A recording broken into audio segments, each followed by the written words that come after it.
Okay, we are now recording the meeting.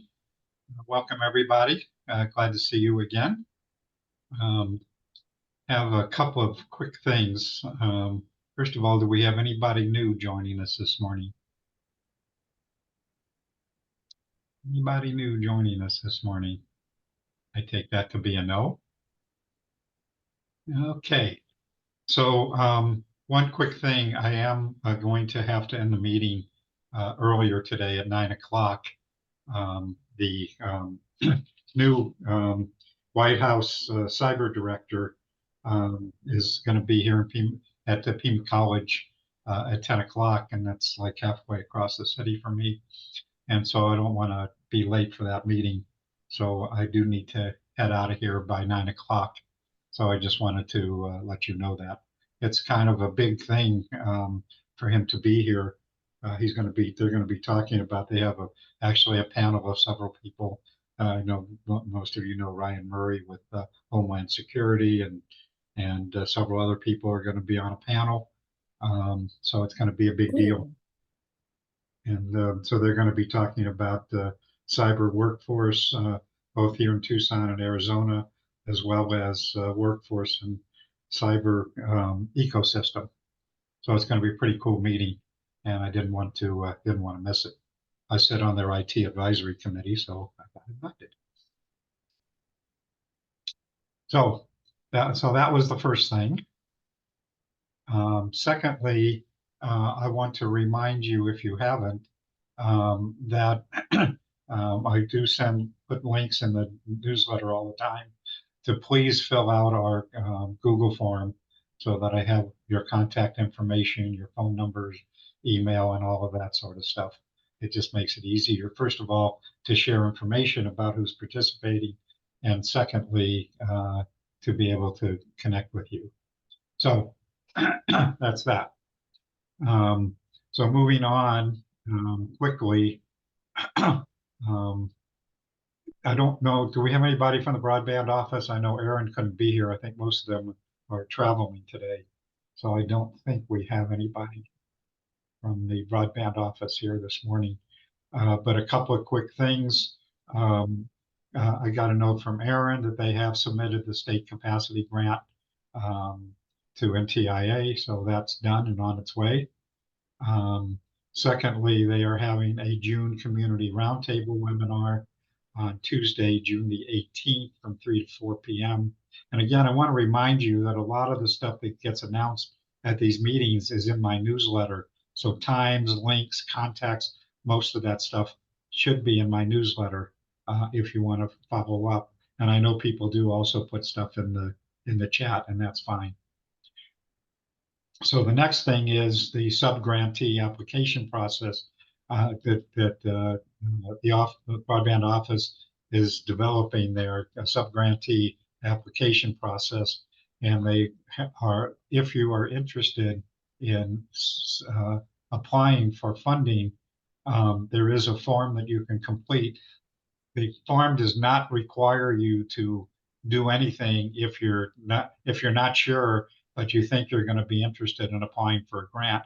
You can fill out that form, and they're just trying to get an idea right now of what organizations may be interested in in applying for those funds. So it doesn't commit you to anything at this point. They're just trying to get an idea of what's happening. And then I don't know, Nicole, are you online? I don't think so. And Drew or Judy or Brenna, are any of you online this morning?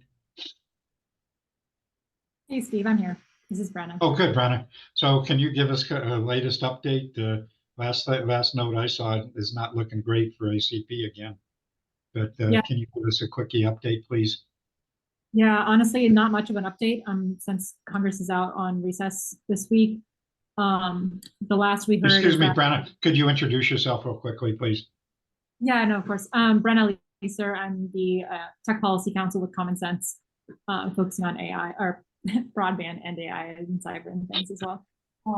But yeah, on the ACP front, there isn't isn't much of an update, especially since last week. Congress is out this week. So we've heard that Senator Cantwell may be willing to bring forth some sort of ACP proposal next week or the week of June 11th. That's 2 weeks from now, I think. So there might be some movement on that front, but so far, not really any changes from the past couple weeks. There's been quite a few proposals put out by different members of Congress, and we don't really see a strong path forward at this moment for most of them, except for the potential inclusion of funding for ACP in Senator Cantwell's spectrum bill, although that's been pulled from markup a few times now. So unsure if that'll stay on any upcoming markups. And then Senator Lujan, his proposal for additional ACP funding. And there actually were 2 additional Senate co-sponsors added, I think, in the past week to that bill. So I think they're at maybe 6 or 7 Republican co-sponsors. I know they're looking to get 10. So we'll have to see what transpires with that end. But otherwise, not a lot of updates. Obviously, either today or tomorrow, 31st, is going to be the last day of ACP. So we'll continue advocating as well for different potentially, or just a separate low income subsidized program, but not sure about the future of ACP as of now. Okay, thank you, Brenna. Elena, do you want to add anything? Well, I put some stuff in the chat for folks, just sort of like where we're at as of now from a report from a couple of things that NDIA sent out. If anybody wants to look at Senator Lujan's bill, there's a link in the chat. But yeah, Brenna gave a good update. There's really not a lot of good news, and just, there's still some hope, but any way you look at it, there's going to be a gap, and we're going to be kind of right back to square one. Even if anything happens, we're going to have to sort of start over with getting people enrolled and all of that. So yeah, there are resources that I can share, Steve, if anybody wants them. Okay. for their community, like, talking about low-cost plans and a couple of other things that are available on the Connect Arizona site, if people are interested in putting something together for their communities. Okie doke. Thanks, Elena. Anything else? Just sorry, one other point about ACP, just for everyone's awareness. So, like, politically, the current issue with ACP, since it is a generally very bipartisan, bicameral, ACP has a lot of support, either through the current program requirements or even just making modifications but continuing the program. Essentially, the disagreements, or I guess the holdup, comes down to currently right now that they obviously need Republican support in the Senate side or both House and Senate side for ACP are enough to make sure that it can pass on the floor.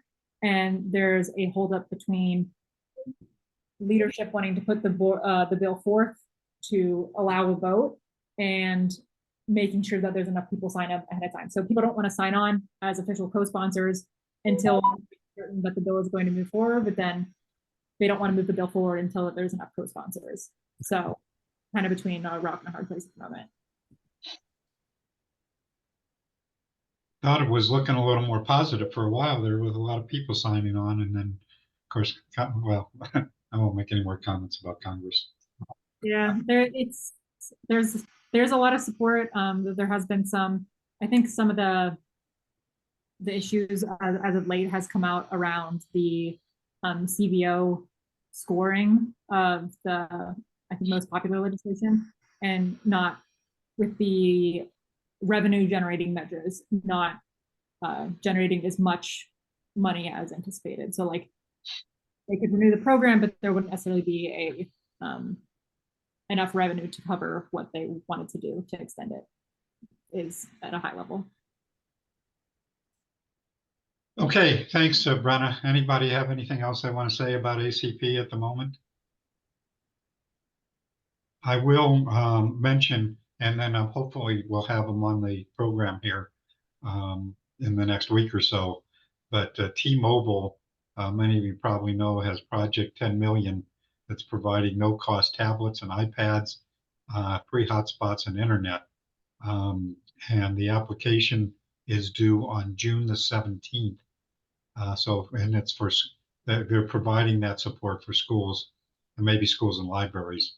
And so if any of you were interested, I put the contact information in my newsletter. And again, the submission date, the final submission date is June the 17th. So it's coming up fairly quickly. Okay, anything else? So moving on quickly, first of all, she dropped off early last week, but just wanted to say congratulations and to our Arizona rock star, if I'm not embarrassing you, Michelle, Michelle Simon with the Pima County's Office of Digital Inclusion, and she is the executive director. And she was invited. Well, I'm going to let you tell the story, Michelle. You're funny. Thank you for the congratulations. I appreciate it. On May the 15th, well, basically I was invited by NTIA to highlight our fiber optic, our middle mile broadband fiber optic ring project in Pima County as part of Infrastructure Week in May. Our project, along with one from Alaska and one of the tribal nations, were highlighted, and it was a real great opportunity to really showcase what we're doing in Arizona and Pima County and how we're working together to really make inroads into the part of digital inclusion that is difficult, the infrastructure piece. And so I was really excited about it. I appreciate the time to say something about it. And I appreciate the congratulations. In the chat, I put the link to the slide deck and the webinar if you're interested in seeing what NTIA is funding in the way of projects. Great, thank you.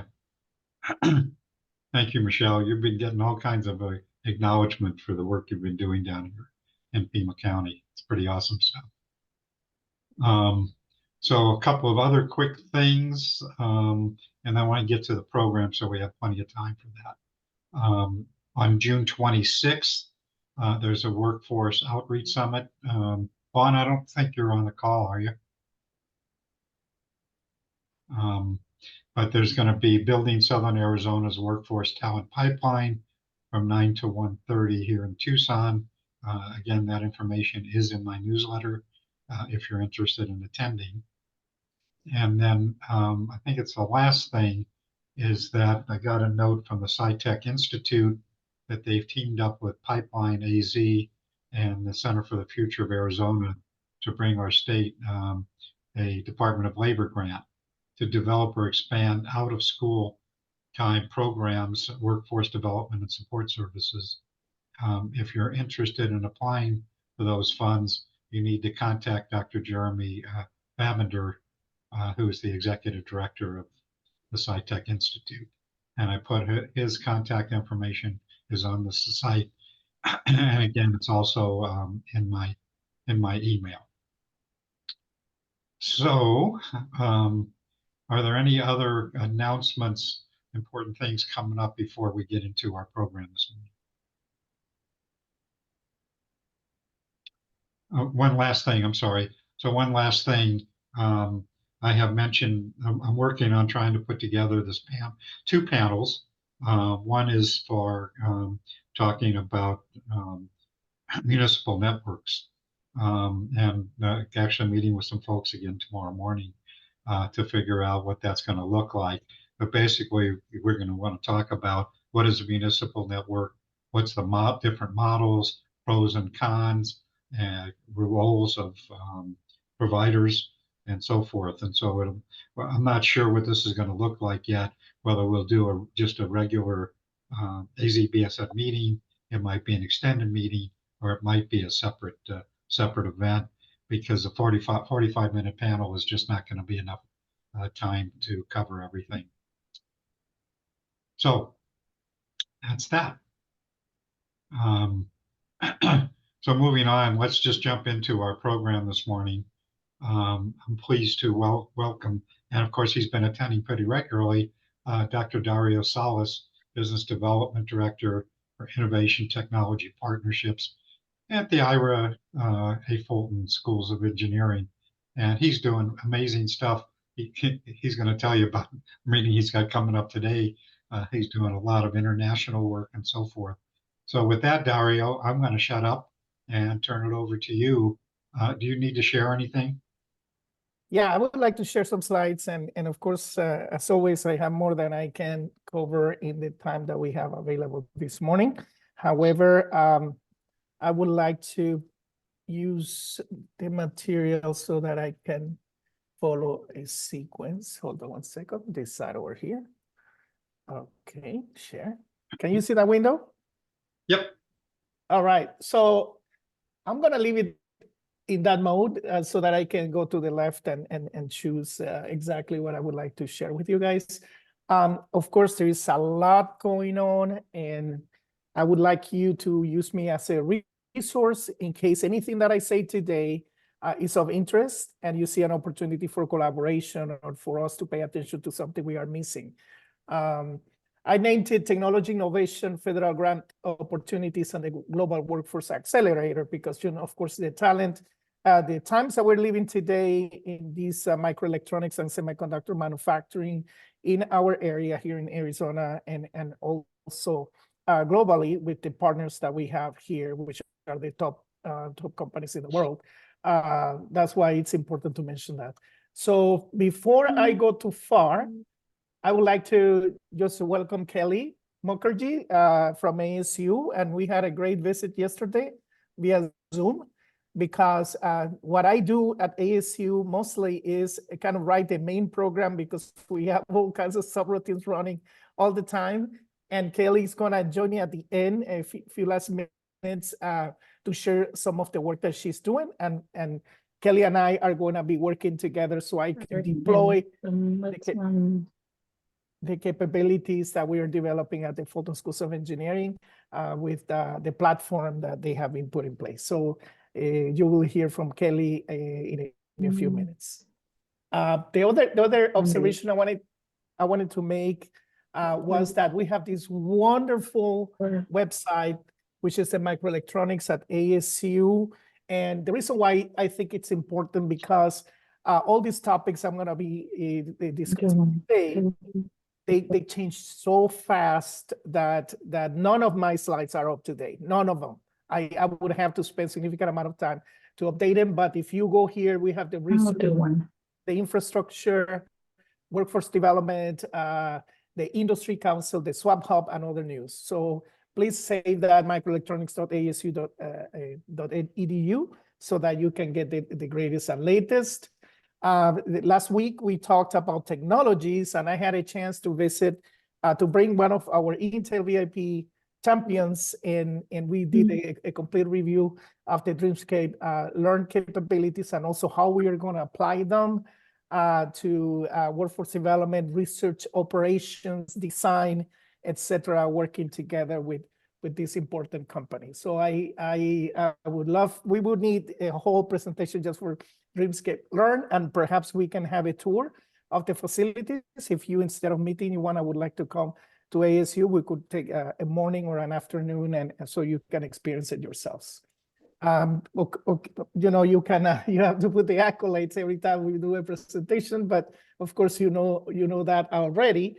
Similarly, the School of Engineering, largest school in the country, growing every day, growing amount of research and responsibility of our leadership in leading national programs. In particular, I'm referring to the ones in microelectronics and semiconductor because it's the one that is growing so fast right now. But there are other programs as well that are growing at the same time. So there are some numbers here in terms of research and number of schools. In the previous slide, we showed the School of Integrated Engineering, which is the one on the West Campus.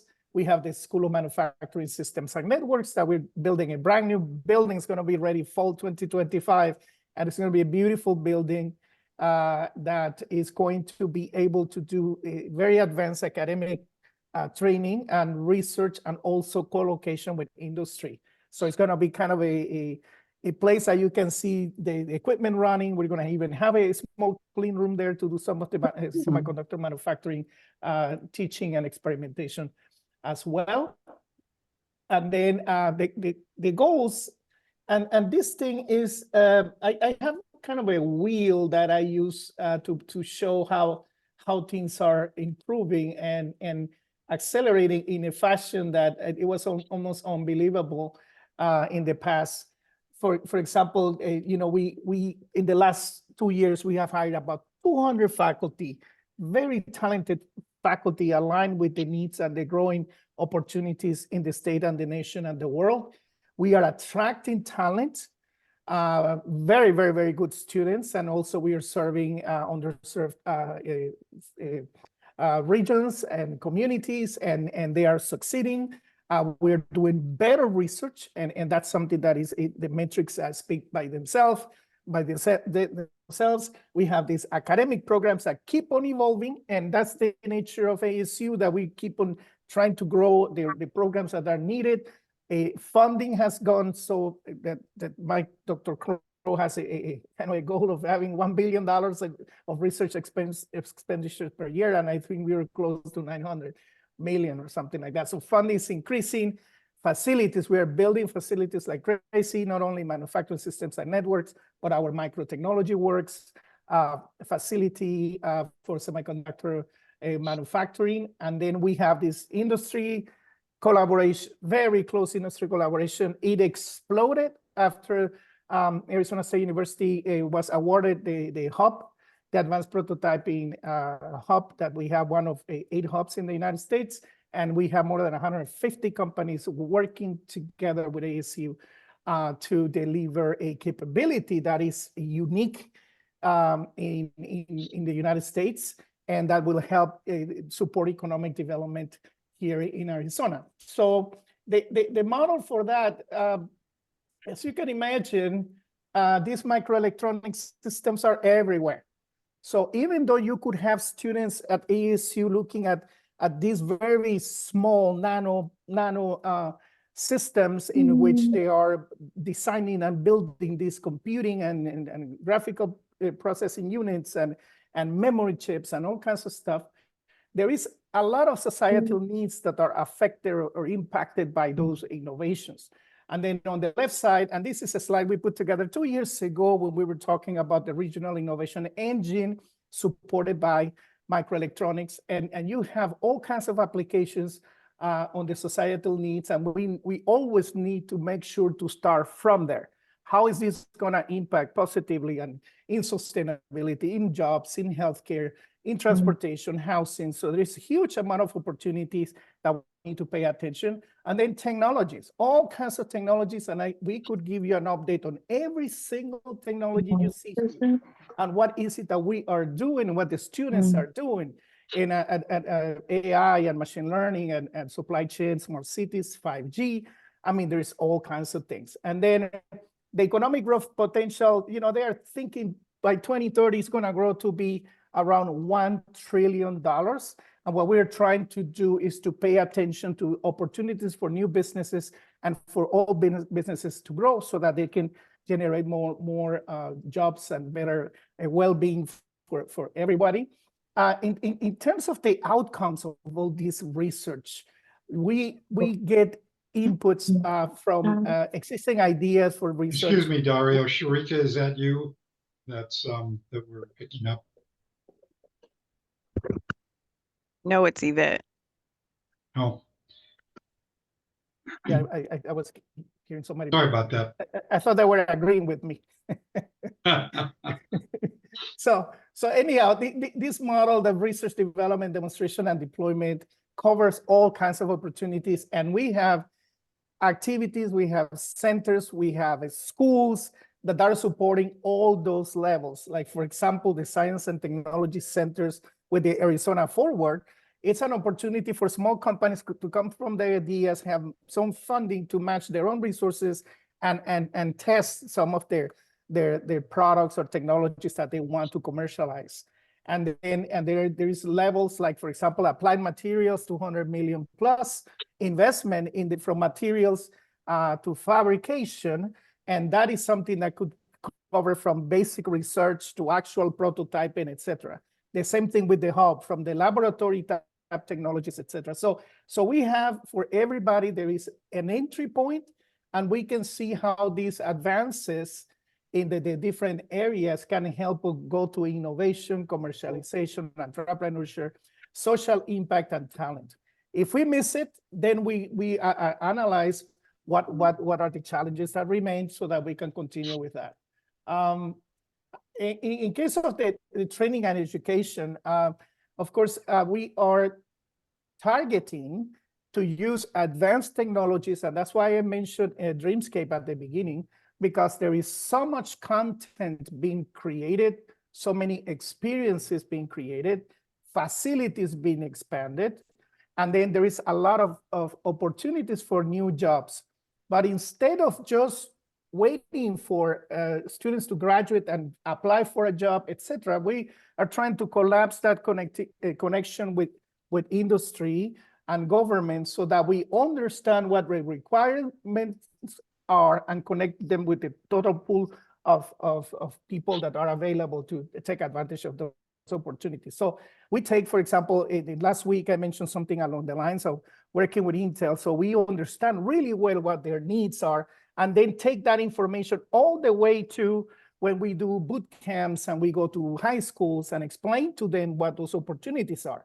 In between, we have several levels. Of course, training and education, even though it's drawn as the same size as the other ones, it includes a bunch of different things. I mean, and I don't have time to go over the whole thing, but the idea is to engage the learners, recruit them, and the difference between engagement and recruitment is engagement is more get their attention and allow them to understand what the opportunities are, but recruitment is when they start deciding what their pathways are.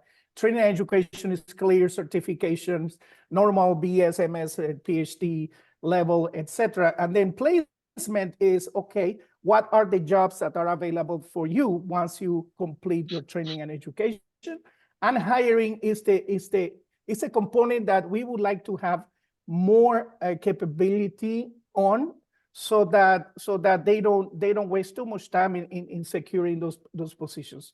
So one example that I wanted to give to you is that of what we were discussing a year or so ago in terms of technology and then the K-12 system, because I have been talking to you about Dreamscape. I have been talking to you about all these different virtual reality, augmented reality techniques. And then, but of course, if we don't have connectivity and access and sustainability to make sure that these communities have the actual broadband access, etc., then they cannot take advantage of that. So that is an important component. We have people at ASU, of course, that work with school districts directly, and not all school districts are at the same level. Some of them are very, very just getting connected. Some of them are the typical a group of them, SD2, what I call here. SD3 is the ones that are the most advanced. There is a lot of peer-to-peer learning opportunities and a lot of data assessment. So on the right side, all the way to the right, you see this program assessment that allows to learn how people are learning with the tools. What is it that they are lacking? How can we help them, right? Improve, and then we send that information back to connectivity, for example, in the terms of technology. What kinds of technologies are being developed? Working with the companies, and this program that we are dealing with in Arizona right now, it's a beautiful opportunity for us to help with that. On the technology in the middle, we see the technology in the middle because it fits forward to the application and uses the technology, but also it fits backward into how to think about the right scenarios to implement so that not only we can have the learners achieve their goals, but also think about entrepreneurship and innovation. What kinds of jobs you can generate with that? So this is just an example for you to think about how we can bring people into this conversation, how we can introduce new technologies, how we can have people learn from each other, and then how we can make sure that all this capability is used by the community. So obviously, it's not just semiconductors.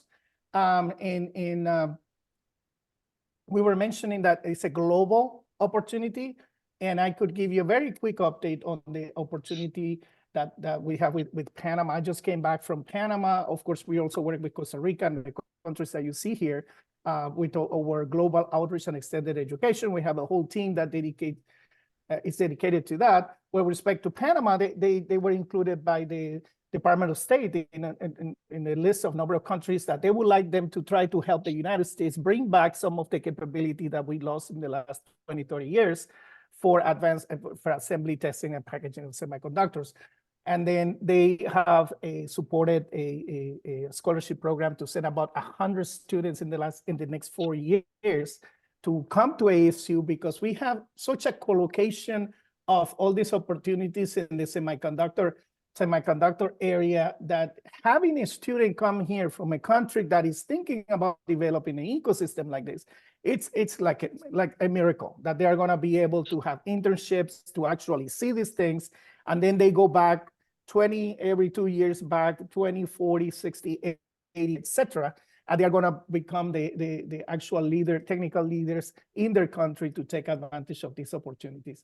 I have, of course, other important programs that we're doing, and we had the event in April with Pat Gelsinger, Michael Crow, and they are in conversations about how to fully take advantage of all the growth in the region, and then how to make sure that this gap that we're anticipating on the amount of talent and in the right areas is reduced to almost nothing. So, but anyhow, I have touched on several of the important things. Of course, we don't have a lot of time, and I want to make sure that Kaylee has some time to talk about what she's doing. In terms of the research side, there's one huge opportunity on the packaging side, and ASU in particular is becoming a leader in packaging, which differentiates Arizona, because of course Intel is invested in packaging here, and we have ASU increasing packaging capabilities, and then we have this workforce development program that is connected directly at the most advanced level and also at the most tactical level for technicians and high school students. So anyhow, I think I'll stop here. Advanced semiconductor packaging, code design, modeling for advanced packaging, microelectronic packaging. Mo, are you asking a question? Sorry, I'm not. I'm sorry. Okay. Yeah, and you know, we can talk about any of this stuff, but because it sounds you know, some people don't understand what the packaging is, but we're going to this future in which we have these different chiplets and different the similar chips that are connected into a substrate, and that creates a huge amount of opportunity for innovation. And having the right capabilities here to look into that and to support the community is as you know, this is very, very expensive equipment that normally is inside the companies, but the companies cannot wait until they are inside the company to learn. They're trying to see how much we can do, and that's what the federal funding opportunities are important. So anyhow, like I said, I would like to make sure that we know that we have a constant consultation with industry. We have a huge ecosystem that is interacting with us at this time. We are trying to be aligned with the opportunities with the leading companies in this area of great growth. And because of that, we want to feed into this virtuous cycle of growth and innovation. Hey, Dario. Yes, sir. This is Kirk Bush with Big Data Southwest. Another thing on the packaging issue, which is huge when it talks to being of value to the entire ecosystem. For decades, we'd make wafers here, ship them over to Southeast Asia for packaging. Not only did Intel build that state-of-the-art packaging facility right on Rural Road a bunch of years ago, they've just now brought Fab 9 back online in Albuquerque, Rio Rancho. You guys are doing the chiplet thing. And what chiplets is imagine a lot of different computer chips all in one package. That's what that means. So now we're using semiconductor processing to enable the packaging process, which makes even more power in one device that then gets put on a board. Amcor has a $2 billion investment going on, and all they do is packaging in Peoria next to the TSMC plant. And they'll package for all chip manufacturers, which there again brings all eyes back to Arizona. We'll actually be packaging chips here in chiplets where the wafers come from all over the world, including Global Foundries in New York. Just a little sidebar on the packaging side of things. No, that's fantastic, Kirk. And having the support from Applied Materials, having the support from Intel, from TSMC in this area of great opportunity for innovation, and having ASU growing in that direction, it's something that we should be proud of, and we should support it and make sure that everybody knows about it, so kids can visualize it prior to them getting to the age that they have to pick what they're going to study. Yeah, it's just awesome to see for an old Motorola chip guy like me. Absolutely awesome. So Dario, do you have more stuff to share, or should we stop sharing so we can see everybody? Yeah, I would like to stop sharing and then we can, if you don't mind, make sure that Kelly can participate. Okay. Hey, Steve, I got a short question for him. Okay, Vaughn. Leonardo Electronics here in the Tucson area, is that a company that does some things with you at ASU? What company? Leonardo Electronics? Is that a company you're familiar with? I'm not testing you, I'm just curious. No, well, you know what? Out of the 150, I probably know 60 of them, but I understand. I can, but if you send me a note, I'll make sure to update you on where we are working with them. Yeah, I'm just trying to learn a little bit more about this whole movement that's going on with the chips, et cetera. Glad to work with you on that. Well, you're very helpful. Thank you. So Dario, how is obviously you're in the thick of working on workforce development, particularly for Intel and TSMC. I know there was a slowdown for a while with TSMC because they couldn't find the people they needed, both for building the plant as well as being able to operate. I guess related to that is, do you know offhand how much money we're getting from the CHIPS Act here in Arizona? I think you guys may be getting some money. Intel is getting money. I'm not sure about TSMC. Yeah, it's a significant amount, because if you look at what TSMC got, around 6 billion, and Intel 8.5 billion plus the loans that they got. I would say that it goes beyond $20 billion just from the support from the CHIPS Act.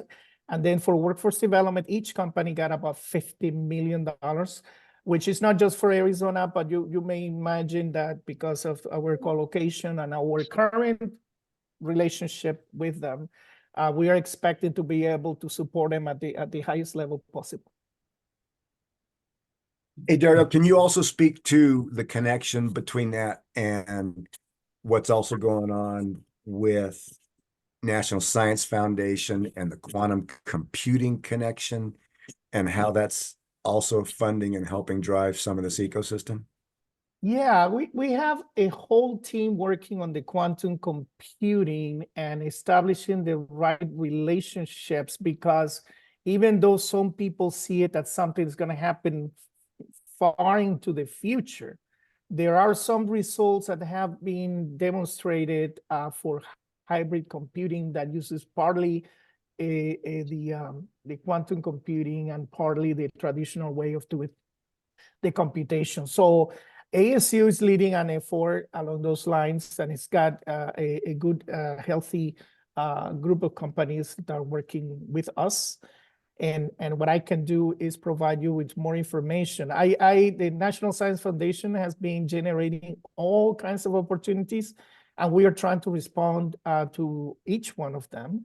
But to your question exactly on where we are, I would have to get back to you with more details.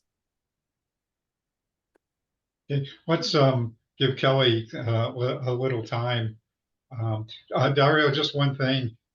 I don't know, I haven't seen anything recently, but I believe the College of Optical Sciences at the U of A had been working on quantum computing. Do you guys partner with them at all? Absolutely, the optical side, and yes, the answer is yes to that. And not only that, but in several other things. So I think we have good connections, and I have somewhere in there that we have connections with the community colleges and also the universities. But in particular, University of Arizona has been a partner in that optical side of the equation, and also in quantum computing, because they have a whole center on that. So I'll send you some information on that, the quantum side, and you'll see where the other universities are playing. I think the College of Optical Sciences at the U of A is one of the top colleges of optical sciences in the country. Absolutely, good resource to have in the state of Arizona. Okay, Kelly, you want to share some stuff with us, please? Thanks, Steve. And good morning, everyone. My name is Kelly Mukherjee from ASU's Enterprise Technology. Dario, thank you for sharing the space and time with me. I'm the director of our broadband and digital inclusion programs, and I have the pleasure of working with our CIO, Lev Gonick, who has over 30 years of experience in broadband and digital inclusion. Namely, he's been well known for his work in Ohio, Cleveland, Ohio. Here I'm here to talk to you about the work we've been doing in the past couple of years called the Maricopa County Broadband Initiative. Maricopa County has been very generous to partner with us and give us some federal grant money for us to then partner with Sun Corridor Network and the Digital Equity Institute in order to really expand broadband infrastructure and then do digital skills building, digital navigation support, device provisioning. And then I get to lead a team that does broadband mapping. And so in this capacity, I've been able to make friends with people like Michelle Simon, and so that Maricopa County and Pima County can work together as one. We've also released a web portal in the past year called As One. Happy to maybe put up a little visual so you all can see, and maybe get a QR code in case you'd like to. So here's a slide that just shows our relationships. Maricopa County is our sponsor, Arizona State University running the program and grant management, broadband mapping work, Sun Corridor Network in charge of the broadband infrastructure expansion, and then Digital Equity Institute working on the human side of things, as Aaron Carr-Jordan likes to put it. Let's see. And as I said, last year, we produced a web portal called As One. It's spelled AZ-1 to look like a highway sign, just as a reminder that our connectivity in the state of Arizona needs to connect to all parts of the state, much like our highway system does to connect us all together. So in case you aren't familiar with As One, we welcome you to come and check us out. Here is the website, but here's also a QR code if it's easier. I'm happy to also send out a link in the chat afterwards, and happy to answer any questions. We're so fortunate here at ASU to have such a large organization. Enterprise Technology, which I belong to, has about 800 employees. So if I ever have a question on needing help, I can tap the 800 employees. And if I can't find answers within Enterprise Technology, I can reach out to buddies like Dario, and the over 18,000 staff we have at ASU to get some answers and partner and figure out the best ways to help our community. And now in my current capacity, it's such a joy to now connect with all of you on a community partner level, working with Common Sense Media, I mean, working with Pima County, working with the state library, working with the ACA now. And Steve, thank you for setting up this platform for us all to come together as one as well. So thanks. Great. Thank you, Kelly, and I appreciate that you're participating with us. Okay, can you stop sharing, please, Yes. Kelly? Do that right now. Okay, so Dario, Kelly, anybody have anything else that they want to, do either of you have any more that you want to share? You know what, Michelle had a great question for Dario. So since we still have some more time, Yeah, go ahead. Michelle, yeah, would you like to ask your question directly so you can get Dario's answer? Sure, absolutely. I just put in, you know, which engineering pathway is the most appropriate for like broadband communications engineering? Yeah, no, that's an excellent question. Broadband, as you know, the electrical engineers have a lot to contribute. Software engineering has a lot to contribute, but there is also the computing people, the AI and machine learning are playing a role. Communications technologies are divided in several school programs. The good thing is that students from different programs can have access to the different courses, and we could send you some information about the different pathways that exist, either being just individual courses, because there is more than communication protocols. There is also how to look at the computing side and how to look at the tools that you can run, and also the different applications for latency, etc. So the normal ones, electrical, you know, software engineering and computer engineering, they play a role. But then you go to the infrastructure side, and the infrastructure side also demands other pathways. Right. Well, that's what we lack a lot of capacity in the construction management of a fiber optic project, right? Understanding what is required, and putting those two things together, right? Facilities and broadband and telecommunications together. And that's an excellent point. And one thing that we're creating in the construction management and civil engineering, sustainable engineering at ASU is a consortium of companies for these advanced technologies, facilities, and deployments. So that because it is not business as usual, it is advanced technologies, communication technologies, computing, data serving, manufacturing. So that group is going to shape the pathways for the students so that they can be certified on these areas that we are lacking talent and capabilities. Great. If you have information about that in the future, I'm very interested. Thank you. Hey, Michelle, it's like a segue. Dario has been involved too in some of the workforce development efforts we've been doing in the data center space, because we have the same issue, right?